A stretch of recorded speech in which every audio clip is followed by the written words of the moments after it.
नमस्कार दोस्तों, स्वागत है आपका फिर से एक बार मेरे YouTube channel supreme classes bye Sudhir में। आज हम अपनी एसएससी एमटेस के लिए जो नेक्स्ट क्लास करते हैं उसका पहला क्वेश्चन है, काफी इंपॉर्टेंट क्वेश्चन है। क्या कह रहा है? The phone that my father bought is different than your. जब हमने सेंटेंस को पढ़ा, सेंटेंस में क्या कह रहा है? यहाँ पे सेंटेंस पढ़ने के बाद हमें पता चला, देखो हम क्या लिखते हैं, एक वर्ड लिखते हैं डिफरेंट। डिफरेंट होता अलग, क्या बोला मैंने? डिफरेंट होता है अलग। लेकिन हमने क्या लिखा इसके साथ? एग्जामिनर ने क्या दिखा दिया? इसके साथ एग्जामिनर ने दिखा रखा देन, THN। ये तो किसी चीज की तुलना दिखाता है, क्या बोलेंगे?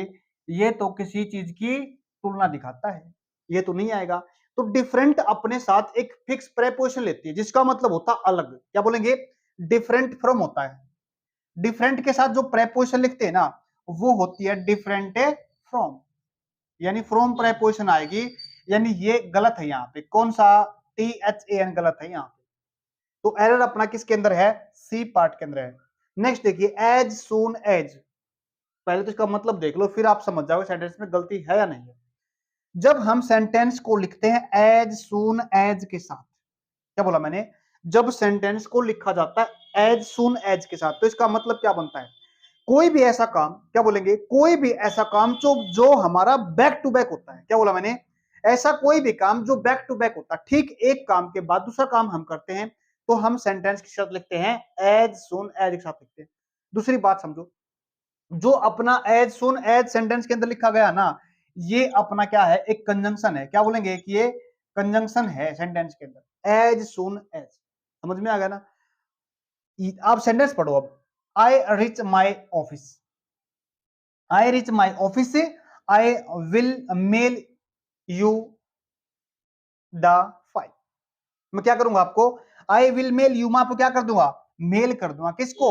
The files. फाइल्स को मैं क्या कर दूंगा? आपके पास से मेल कर दूंगा। तो क्या हुआ? इसका मतलब बना जैसे ही, बड़े ध्यान सुना, जैसे ही मैं ऑफिस पहुंचता हूं उसके बाद आपको क्या कर दूंगा? मेल कर दूंगा। उम्मीद करता हूं आपको समझ में आ गया। इसका मतलब इस ठीक इस काम के बाद क्या दिखा रखा है?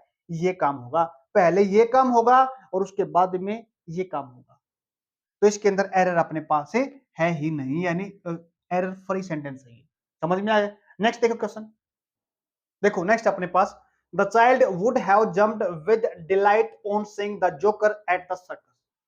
सेंटेंस पढ़ा हमने, हमने दिखाना है वुड हैव के साथ जब हम वर्ब की थर्ड फॉर्म लिखते हैं, क्या बोलेंगे? सबसे पहले तो इसका मतलब देखो क्या बनता है।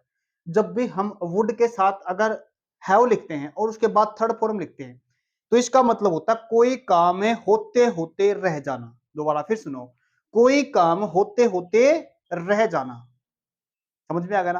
तो इसका मतलब यहाँ पे सेंस पढ़ने के बाद है, क्या बोला? द चाइल्ड, जो बच्चा था, would have jumped with delight on seeing the joker at a circus. Sense को पढ़ने के बाद क्या लग रहा है हमारे को? सेंटेंस के अंदर क्या लिखा है? कोई काम होते होते रह गया हुआ, नहीं लगता ना? तो आगे देखिएगा, पहले तो आप ऑप्शन देखो, उसके हिसाब से करो। सबसे पहले जब हम कोई भी सेंटेंस में अगर आईएनजी फॉर्म लिखते हैं ना, क्या बोला मैंने? आईएनजी फॉर्म लिखते हैं ना, तो आईएनजी कभी भी, फोर्थ फॉर्म कभी भी सेंटेंस के अंदर जब लिखी जाती है, तो इसके साथ टाइम को दिखाने वाला शब्द हमेशा, यानी बी की फॉर्म हमेशा लिखी जाती है। तो इसमें कोई हमारे पास यहाँ पे बी की फॉर्म तो नहीं लिखी, तो ये तो ऑप्शन आपका नहीं होगा, यानी बी की फॉर्म लिखी जाएगी। आगे देखिएगा, उसके बाद हम जब टू लिखते हैं ना, क्या बोला हमने? टू, ये किसी वर्ब से वर्ब को जोड़ता है। ये अपने पास एक वर्ब ये हो गई और एक वर्ब और चाहिए, लेकिन हमने क्या दिखा रखा? सीधा यहाँ पे सब्जेक्ट दिखा रखा है, तो ये भी नहीं लिखा जाएगा। तो ये भी क्या हो गया? कैंसिल हो गया। इंप्रूवमेंट तो करना पड़ेगा, तो सीधा हम क्या कह सकते हैं इसके अंदर है? बी ऑप्शन सही रहेगा। द चाइल्ड, बच्चा, जंप्ड यानी कूदा, विद डिलाइट मतलब खुशी के साथ, on seeing the joker, joker को देख के, तो क्या खुशी के साथ क्या करा? कूदा। एट द सर्कस यानी सर्कस में जैसे ही बच्चे ने किसको देखा? जोकर को देखा, वो खुशी के साथ कूद पड़ा। तो सही सेंटेंस इसका ये बनेगा। ये काम पास्ट का दिखाया गया। आगे देखिएगा, he wouldn't want them to think we doing anything immoral. अभी अभी पढ़ा है, जब भी हम आईएनजी वाली वर्ब लिखते हैं ना, और उससे पहले किसी इंसान को दिखा रखा है, क्या बोला मैंने? आईएनजी वाली फॉर्म को लिखते हैं और उससे पहले किसी इंसान को दिखा रखा है, क्या बोला?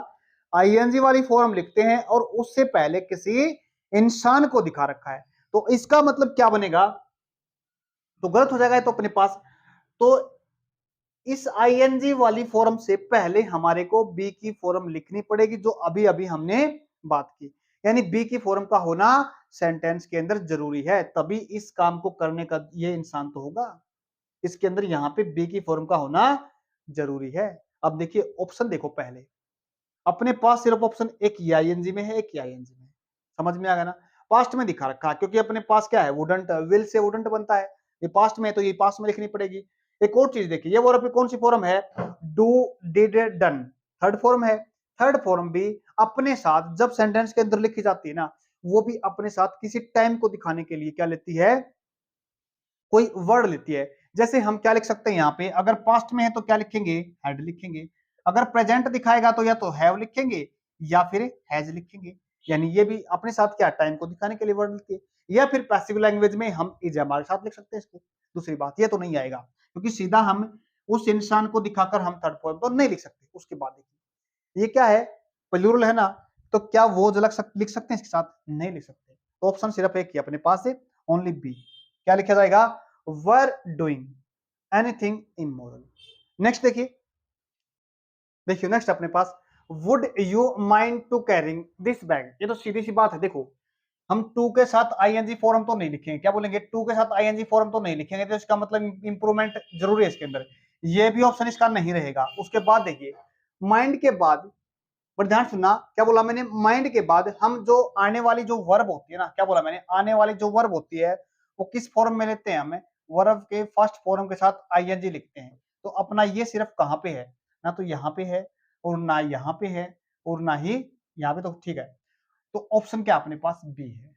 यानी माइंड याद रखना, माइंड के बाद जो वर्ब लिखी जाएगी ना, तो हमारी आईएनजी फॉर्म में लिखी जाएगी। आगे देखिएगा, it has being too dangerous for too many people. आगे देखिएगा, हमने अभी अभी जो बात की ना, क्या हैज के साथ, उसके बाद हैव के साथ, पास्ट में लिखना चाहें तो हैड के साथ, तीनों के साथ, हैज, हैव और हैड के साथ।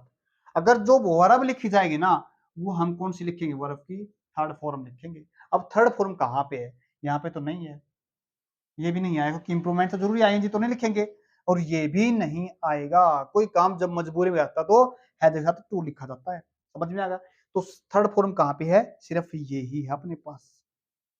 उम्मीद करता हूं आपको क्लास अच्छी लगी होगी, समझ में आई होगी। आज के लिए इतना ही, आज के लिए इतना ही रहेगा। हम नेक्स्ट क्लास में फिर मिलते हैं। धन्यवाद।